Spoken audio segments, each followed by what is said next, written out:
नमस्कार दोस्तों, आज एक और पारिवारिक कहानी में मैं आपका स्वागत करती हूँ। आज की कहानी है जब तक माँ तब तक मायका। यह एक बेटी की दर्द भरी दिल को छू लेने वाली कहानी है। बिस्तर ठीक करते हुए रीना आवाज देती है, नव्या, काव्या, तुम दोनों आकर सो जाओ, बहुत रात हो गई है। लेकिन दोनों बहनें सोना ही नहीं चाहती हैं और कहती हैं कि मम्मी, पहले हमें नानी माँ के साथ वीडियो कॉलिंग करनी है। रीना ने कहा, नहीं बेटा, नानी माँ की तबीयत ठीक नहीं रहती, वो दवा खाकर सो गई होंगी, कल सवेरे उठकर बात कर लेना। वो दोनों बहनें माँ की बात सुनकर सोने चली जाती हैं। रीना के पति अनिल रांची में एक ऑफिस में कलर की नौकरी करते हैं। नव्या और काव्या वहीं के एक स्कूल में पढ़ती हैं। उन दोनों बहनों में बहुत प्यार था। कल नव्या का जन्मदिन है और वह हर जन्मदिन पर नानी माँ से वीडियो कॉलिंग करती है। नानी माँ अपनी टूटी फूटी आवाज़ में तुम जियो हजारों साल, ये मेरी है आरज़ू, यह गाना सुनाती थी एवं उसके लिए कुछ न कुछ उपहार ज़रूर खरीदती थी। नानी नव्या को बहुत ही ज़्यादा प्यार करती थी। नानी का जब तक स्वास्थ्य ठीक था वह 1-2 महीने में आ जाया करती थी एवं बेटी और नातिनों की पसंद की चीज़ें लाना नहीं भूलती थी। लेकिन इधर कुछ महीनों से उनकी तबीयत ठीक नहीं रहती थी। वो अक्सर बीमार रहने लगी, इस कारण से वो आ भी नहीं पा रही थी। इसलिए फ़ोन ही एकमात्र सहारा था जिसके ज़रिए वे लोग प्रतिदिन आपस में बात कर लिया करते थे। कभी कभी वीडियो कॉलिंग के ज़रिए देख लिया करती थी। आज नव्या और काव्या सुबह ही उठ जाती हैं और वे दोनों मम्मी के कमरे की तरफ बढ़ती हैं ताकि मम्मी पापा को प्रणाम कर सके और नानी माँ को फ़ोन करके प्रणाम कह सके। लेकिन उस कमरे का नज़ारा ही कुछ और था। फ़ोन पर बातें करते करते रीना रोए जा रही थी और अनिल भी वहीं खड़े थे। तब तक दोनों बहनें भी आकर कंधे को सहलाते हुए मम्मी को सहारा देती हैं और बहते हुए आंसुओं को पोंछती हैं। लेकिन रीना लगातार रोए जा रही थी। नव्या ने पूछा, क्या हुआ मम्मी, तुम इतना क्यों रो रही हो? तो रीना ने रोते रोते कहा, बेटा, तुम्हारी नानी माँ नहीं रही, हम सबको छोड़कर दूर चली गई। इतना सुनना था कि दोनों भी फूट फूट कर रोने लगती हैं। वे सब जल्द से जल्द अंतिम दर्शन के लिए जाना चाहती थीं, लेकिन कोरोना की वजह से कई ट्रेनें रद्द थीं और ऊपर से लगातार बारिश हो रही थी, जिसके कारण कार से जाना संभव न हो सका। वे सभी मन मसोस कर रह जाते हैं। ये कैसी विडम्बना है, आज नव्या का जन्मदिन है और आज ही माँ बगैर आशीर्वाद दिए दुनिया से चली गई। आज खुशियों से भरे इस दिन में मातम के बादल छा गए। सोच सोच कर रीना लगातार रोए जा रही थी। आज उसके आंसुओं के सामने सावन की बारिश भी फीकी पड़ रही थी। कुछ देर रो लेने के बाद रीना खामोश हो जाती है। फिर अपने भाई को फ़ोन करके कहती है, कैसी अभागिन बेटी हूँ मैं, अपनी माँ को अंतिम बार प्रणाम भी नहीं कर पाई, कम से कम एक बार मुझे माँ को देख लेने दो। वे सब वीडियो कॉलिंग के ज़रिए अंतिम दर्शन करते हैं। गमगीन माहौल था। रीना के अलावा सारे रिश्तेदार पहुँच गए थे। रीना माँ को देखते हुए कहती है, माँ, तुम मुझे अनाथ करके चली गई, अब मुझे कौन रीना रीना कहकर बुलाएगा, कौन मुझे फ़ोन करेगा, कौन मेरा हाल चाल पूछेगा, अब मैं अपनी सारी बातें किसे बताऊंगी? माँ, एक बार तो उठो, आईने में उठकर अपनी सूरत निहार लो, कितने लोग मिलकर तुम्हें सजा रहे हैं, आज तुम्हारी सुंदरता निखर आई है। सच में आज रीना की माँ बहुत ही सुंदर लग रही थी। सिंदूर से मांग सजा हुआ था, माथे पर लाल बिंदी, हाथ में लाठी, पाँव में आलता, पीली रंग की साड़ी उन पर बहुत खिल रही थी। गले में रजनीगंधा का माला और पूरे शरीर को गेंदे के फूल से सजाया गया था एवं पूरे शरीर में इत्र बिखेर दिया गया। ऐसा लग रहा था कि कोई देवी आसमान से उतरकर धरती पर आ गई हो। आज उनकी सुंदरता में 4 चांद लग गए थे। माँ को देखकर रीना आंचल में मुँह छिपाकर रोने लगी। नव्या भी अवाक होकर देखने लगी थी। फिर उसने कहा, नानी माँ, तुमने यह क्या किया? आज तुमने न तो हैप्पी बर्थडे कहा और न ही गाना गाया और सिर्फ हमें रुला रही हो। बहुत अच्छा ही बर्थडे गिफ्ट दिया आपने। काव्या कहती है, नानी माँ, उठ जाओ ना, हम आपसे कुछ नहीं मांगेंगे, आकर हमें गले तो लगा लो। ये कहकर सभी रोने लगते हैं। आज उन सभी के साथ घर की दीवारें, छत और घर का एक एक कोना रो रहा है। अब वे लोग 2-4 दिन बाद जाने की सोचते हैं, लेकिन अगले ही दिन पिता अचानक गंभीर रूप से बीमार पड़ गए और उन्हें एक निजी क्लिनिक में भर्ती कराया गया है। यह सुनकर रीना अपने आप को रोक नहीं पाई और रोते रोते कहने लगी, माँ को खो ही दिया है, कहीं पिता को भी न खो दूँ। उसके बाद एक भी पल विलम्ब न करते हुए वह अपने पति के साथ मायके के लिए निकल जाती है। 2-3 दिनों में रीना के पिता नरेश जी घर चले आते हैं, लेकिन कमजोरी ने उनके शरीर को तोड़ दिया। वे न तो उठ पाते थे और न ही कुछ खा पी सकते थे। वे पहले से ही मानसिक रूप से बीमार थे। एक तो पत्नी से बिछड़ने का गम, दूसरा बीमार होने की वजह से पूरे टूट गए थे। मानो वे पत्नी के बिछोह को बर्दाश्त नहीं कर पा रहे थे। अपनी व्यथा वे बता नहीं पा रहे थे, सिर्फ जुबान हिलाकर कुछ कहना चाहते थे, पर किसी की समझ में कुछ नहीं आ रहा था। रीना से अपने पिता की हालत देखी नहीं जा रही थी। वो पिता को समय पर दवा पिलाती। नरेश जी बिल्कुल दूध मुहे बच्चे की तरह हो गए थे। वे खाने को चबाकर नहीं खा पाते थे। पूरा समय रीना पिताजी के पास बैठी रहती, अपने आंसू छुपाकर अपने पिता की हर संभव से स्वस्थ करने की कोशिश करती। एक दिन रीना की छोटी भाभी नरेश जी को खाना खिला रही थी।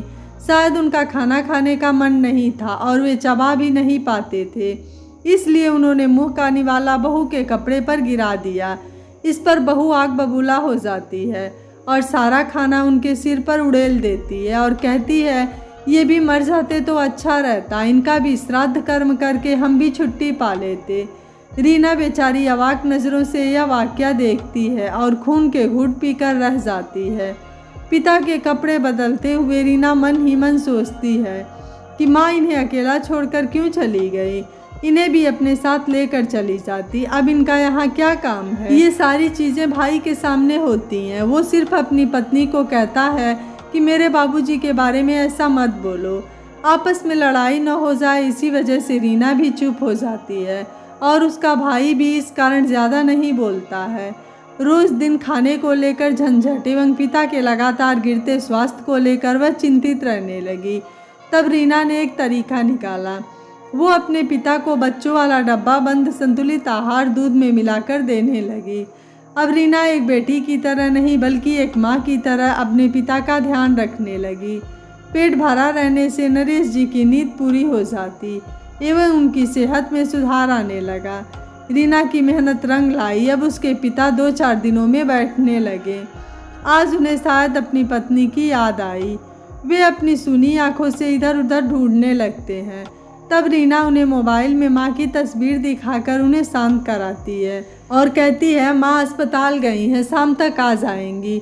यह सुनकर नरेश जी ने राहत की सांस ली। रीना अपने पिता को खुश रखने के लिए टीवी पर पुराने फिल्मी गाने सुनाती और अपने दुख को छुपाकर झूठ मूठ का हंसती और अपने पिता को हंसाती। अपने पिता को थोड़ा स्वस्थ देखकर रीना खुश होती। आज रीना की माँ को गुजरे 8 दिन हो गए। बीमार पिता की देखभाल करते करते ये दिन कैसे गुजर गए उसे पता भी नहीं चला। जिस दिन से वो यहाँ आई थी, अपने पिता के कमरे से बाहर नहीं निकली थी। आज वह अपने घर के चारों ओर घूमने निकली। कितना बदला बदला सा यह घर लग रहा है, रीना ने कहा। घर 2 भागों में बट गया था। दोनों घरों में अलग अलग चूल्हे चौके हैं। न घर अपना लग रहा है और न ये लोग अपने लग रहे हैं। रीना 2 भाइयों की इकलौती बहन थी। वो बचपन से ही थोड़ी शांत स्वभाव की थी। किसी भी बात पर घर में अशांति हो जाए उसे ये सब अच्छा नहीं लगता था, इसलिए शायद वो थोड़ा कम बोलती थी। इस घर में रीना की माँ के जाने का किसी को दुख न था। सिर्फ दुनिया को दिखाने के लिए बड़े बेटे बहू श्राद्ध कर्म के कार्यों में थोड़ी बहुत मदद कर रहे थे। नरेश बाबू एक सेवानिवृत्त रेलवे कर्मचारी थे। सारी चीज़ों का हिसाब छोटा बेटा रखता था, इसलिए माता पिता की जिम्मेदारी उसी ने ले रखी थी। घर वालों को देखकर ऐसा लग नहीं रहा था कि कुछ दिनों पहले इसी घर से जनाजा निकला है। कोई टीवी देख रहा था तो कोई मोबाइल पर लगा हुआ था एवं रिश्तेदारों को ऐसे आमंत्रित किया जा रहा था मानो घर में कोई जश्न हो। 13वीं का दिन नज़दीक आ रहा था। घर की साफ सफाई हो रही थी। कितने अरमानों के साथ नरेश बाबू ने घर के फर्नीचर बनवाए थे। सारे फर्नीचर दोनों भाइयों ने आपस में बांट लिए थे। कुछ फर्नीचर पानी में पड़े पड़े सड़ गए थे, उन्हें बाहर फेंकवाया जा रहा था। रीना की माँ के कमरे में एक ड्रेसिंग टेबल, पलंग और एक अलमारी रखा हुआ था जिसे लॉक करके रखा गया था। शादी से पहले इस अलमारी की चाबी रीना टेबल के दराज में रखती थी। जब कोई त्यौहार आता रीना अपने माँ के कपड़े गहने अलमारी से निकाल कर उन्हें पहनने के लिए देती थी। फिर वापस गहनों को साफ करके संभाल कर रख देती थी। बैंक के खाते हो या ज़मीन के कागजात, सभी चीज़ें रीना ही संभाल कर अलमारी में रखती थी। भाई के स्कूल के कपड़े हो या पिता की वर्दी, सभी कपड़ों की इस्त्री भी करती थी। रीना के बगैर मानो इस घर का काम संभव ही नहीं था। आज वही अलमारी उसके सामने अजनबी की तरह खड़ी थी एवं अपने दुख को अंदर समेटे हुए थी। माँ के बगैर आज रीना को लग रहा था कि वो अजनबियों के बीच घिरी हुई है। एक पिता में ही रीना को अपनत्व नजर आ रहा था। बोल पाने में असमर्थ पिता की आंखों में अपने लिए स्नेह देखकर ही वह थोड़ी सहज महसूस कर रही थी, नहीं तो माँ के बगैर मायका शमशान की भांति लग रहा था। आज से घर में 13वीं की तैयारी होने लगी, लेकिन रीना से कोई राय मशवरा नहीं लिया जाता है। रीना से उनकी भाभियाँ कटी कटी रहती हैं। वे सीधे मुँह उससे बात तक नहीं करती। रीना अगर किसी चीज़ में रोक टोक करती तो उन्हें रीना की दखलंदाजी पसंद नहीं आती। किसी तरह शांतिपूर्वक श्राद्ध कर्म पूरा हो गया। कुछ पैसे ज़्यादा ही खर्च हो गए, यह जानकर छोटी बहू बहुत गुस्सा हो जाती है और गुस्से में आकर अपने पति को बोलती है कि इस बार भोज भंडारे में जितना पैसा खर्च करना था आपने कर लिया। बाबूजी के मरने के बाद किसी रिश्तेदार को नहीं बुलाना होगा। अपने पति और रीना की तरफ इशारा करते हुए कहती है, आप लोगों को अच्छा लगे और न लगे, मुझे उसकी कोई परवाह नहीं। इतना कहने के बाद भी जब उसका मन नहीं भरा, तब ससुर के कमरे की तरफ चली गई और नरेश जी की तरफ इशारा करती हुई बोली, इनको अब मैं एक गिलास पानी भी नहीं दूंगी। अगर ये न मरे तो मैं खुद अपनी जान ले लूँगी। सारे पैसे इन्हीं लोगों में खर्च हो जाएंगे तो हम लोगों के भविष्य के लिए क्या बचेगा। फिर दोनों पति पत्नी के बीच बहस छिड़ जाती है। पिछले 2 वर्षों से रीना की माँ बीमार थी। नरेश जी भी मानसिक रूप से बीमार थे। उन दोनों के इलाज में काफ़ी पैसा खर्च हो गया था और देखभाल भी करनी पड़ रही थी। अब शायद छोटी बहू नरेश जी की जिम्मेदारी से मुक्त होना चाह रही थी। यह सब देखकर बेचारे नरेश बाबू कुछ समझ ही नहीं पा रहे थे। डर से वे थर थर काँपने लगे। लगातार हुए बुरे बर्ताव से रीना क्षुब्ध हो गई। उसे घुटन सी होने लगी। रीना की दोनों बेटियां यह सब देखकर रोने लगती हैं। नरेश बाबू को शायद भूख लगी थी। वह अपने मुंह पर हाथ रखकर इशारों में अपनी बेटी को बताने लगे। इन सब झमेलों के बीच बेचारी रीना का कलेजा फटा जा रहा था। अपने आंसुओं को पोंछते हुए अपने पिता को खाना खिलाती है एवं उन्हें सुला देती है। उसके बाद वह अपनी बेटियों को भी संभालती है। अगली सुबह रीना बरामदे में अकेले चुपचाप बैठी रहती है। वह ऐसे ही बैठे बैठे सोच रही थी। उसका मन अब यहाँ नहीं लग रहा था। अब उसे यहाँ रहने में भी अच्छा नहीं लग रहा था। उसे ऐसा लग रहा था जैसे कि वह कोई अनावश्यक वस्तु हो। उसी वक्त एक डाकिया आया और रीना के हाथ में एक लिफाफा देकर चला गया। रीना ने उलट कर देखा तो उस पर उसके पिता का नाम लिखा हुआ था। रीना ने जाकर वह लिफाफा अपने छोटे भाई को दे दिया और अपने कमरे की ओर चली आई। बगल का कमरा छोटे भाई का होने के कारण वहाँ की सारी बातें साफ साफ सुनाई पड़ रही थी। वह देखती है कि बड़ा भाई और बड़ी भाभी छोटे भाई के कमरे की ओर जाते हैं। बड़ा भाई छोटे भाई से पूछता है, क्या है इस लिफाफे में। छोटा भाई बड़ा भाई से कहता है, पिछले 5 वर्षों में रुका हुआ बाबूजी के पेंशन का चेक आया है। बड़े भाई ने पूछा, कितना आया है। छोटे भाई ने कहा 12 लाख रुपए हैं और अब अगले महीने से पेंशन के रुपए सुचारू रूप से मिलेंगे। बड़ा भाई छोटे भाई से कहता है, बाबूजी के रुपयों के 3 हिस्से करेंगे। दोनों भाई 2 हिस्से लेंगे और 1 हिस्से से बाबूजी का इलाज कराएंगे। वे जीवित रहेंगे तो हमें बैठे बैठे ऐसे ही पैसे मिलते रहेंगे। अगर बाबूजी की मृत्यु हो जाती है तो उनके हिस्से के बचे रुपयों से उनकी बड़ी धूमधाम से क्रियाकर्म करेंगे और उनकी अस्थियों को हरिद्वार में ले जाकर विसर्जित कर देंगे। आखिर हम उनके बेटे हैं। पिता के प्रति हमारा भी कुछ फर्ज बनता है और प्रत्येक महीने पेंशन के जो रुपए मिलेंगे उसमें से थोड़े बहुत मुझे भी दे दिया करना, क्योंकि मेरी भी दुकान कुछ ठीक नहीं चल रही है। आखिरकार हम दोनों को लड़ने से क्या फ़ायदा। अब से हम दोनों मिलजुल कर रहेंगे। खून का रिश्ता जो है हमारा, हम सब मिलकर बाबूजी की देखभाल करेंगे। इस बात पर दोनों बहुओं ने हामी भर दी और छोटे भाई ने भी सिर हिलाकर हाँ में जवाब दिया। बड़े भाई ने कहा, लेकिन इस बात की भनक रीना को नहीं पड़नी चाहिए, नहीं तो वो भी इसमें से हिस्सा मांगेगी। ये सारी बातें सुनकर रीना दंग रह गई। वो सोचने लगी कैसे हैं ये लोग, दोनों भाइयों में कभी बनती नहीं थी और आज दोनों एक दूसरे के सुर में सुर मिला रहे हैं। क्या ये वही दोनों भाई हैं? जब दोनों बीमार पड़ते थे मैं रात भर जाग कर बुखार देखती और पानी की पट्टियाँ बदलती रहती एवं समय पर दवा भी पिलाती। दोनों भाभियाँ तो पराई थी मगर दोनों भाई तो अपने थे, मुझसे भी तो उनका खून का रिश्ता है, लेकिन पैसों की खातिर एक पल में मुझे पराया कर दिया। अब शायद रिश्ते बदल गए और रिश्तों के मायने भी बदल गए। इन सब बातों को सोच सोच कर रीना को रिश्तों से घृणा आने लगी। वह एक घायल पंछी की तरह तड़पने लगी। अगले दिन वह सुबह उठकर बाबूजी के कमरे की तरफ जाती है और देखती है कि दोनों बहुएं अपने ससुर की सेवा में तत्पर हैं। समय पर अपने ससुर को खाना खिला रही हैं। दोनों बेटों ने फल एवं दवाई लाकर दिया। पत्नी के गुजर जाने के बाद से किसी ने भी नरेश बाबू की सुध नहीं ली थी। वे मरे या बचे किसी को कोई फिक्र नहीं थी। आज पैसे के आ जाने पर सबकी नीयत बदल गई। रीना सोचती है कि जब बाबूजी की सारी जमा पूंजी माँ के इलाज में खत्म हो गई तब ये एक बोझ बन गए थे। बेवजह इन्हें प्रताड़ित किया जाता और हर वक्त इनकी मौत मांगी जा रही थी।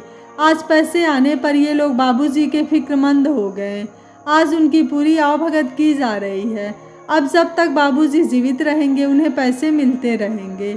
चलो पैसे की खातिर ही सही, अब ये लालची लोग बाबूजी की अच्छी तरीके से देखभाल तो करेंगे। यह सोचकर रीना पिता की तरफ से निश्चिंत हो जाती है और एक राहत की सांस लेती है।